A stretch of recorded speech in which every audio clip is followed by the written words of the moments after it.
Hello everyone, कैसे हैं आप लोग। So guys, Leonardo da Vinci नाम के एक साइंटिस्ट थे जिन्होंने 15वीं सेंचुरी में पहली बार एक कॉन्सेप्ट को इंट्रोड्यूस किया था। इसका नाम था कैपिलरी राइज।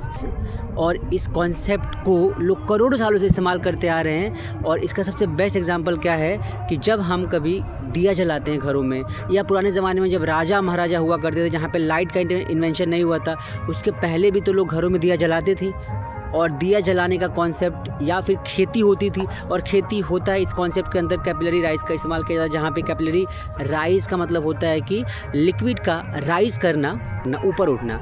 और इसका बेस्ट एग्जांपल अभी के टाइम पे है इंक। जिस पेन से हम लिखते हैं उस पेन में इंक जो है वो राइज करता है। ये कैपिलरी राइज का बेस्ट एग्जांपल है। आइए समझते हैं इसके पुराने कॉन्सेप्ट्स को इन टर्म्स ऑफ दिया की। अगर आप ध्यान से देखते हैं इस दिए को तो आपको दिखाई देगा कि इस दिए के अंदर थोड़ा सा तेल है और तेल के साथ में थ्रेड जैसा, जिसको हम बाती बोलते हैं, लगाया हुआ है। अब इसका फिनोमिना क्या होता है कि ये जो तेल है, ये तेल बेसिकली जलता है और तेल की वजह से ही ये दिया जलता है। और तेल जो होता है ये थ्रेड और ये जो बाती है इसके थ्रू ऊपर तक पहुंचता है, इसी को हम बोलते हैं कैपिलरी राइज।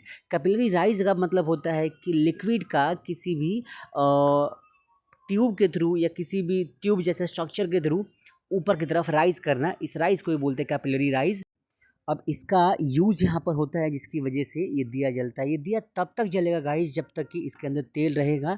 तेल ख़त्म होने के बाद क्या होता है कि जो इसकी फ्लेम है, ये फ्लेम क्या करती है, तेल की वजह से ही जल रही होती है। ये फ्लेम फिर नीचे की तरफ डाउनफॉल करेगी और ये जो पूरा का पूरा बाती है ये जल जाता है एट लास्ट, जब दिए का तेल ख़त्म हो जाता है। इसीलिए दिए को जलाने के लिए कंटिन्यू हमें तेल डालते रहना पड़ता है। अब देखिए यहाँ पर क्या है कि आप ध्यान देख पाएंगे कि हमने बाती को अलग से निकाल लिया है। जब तक इसके अंदर तेल जलता रहेगा, क्योंकि तेल एज ए फ्यूल काम करता है और ये इस पूरे दिए को मिलता है। अब ध्यान से देखेंगे अगर इसको, तो ये दिया तब तक जलेगा, ये बाती जब तक जल पाएगा जब तक इसके अंदर तेल रहेगा। और कैपिलरी राइज का एक बेस्ट एग्जांपल आप समझ पा रहे होंगे कि कैसे बिना किसी सोर्स के लाइट जल रही है, जस्ट बिकॉज इसके अंदर तेल है और तेल यहाँ तक पहुँच पा रहा है, इसके टिप में कैपिलरी राइज के थ्रू पहुँच पा रहा है और ये जल रहा है।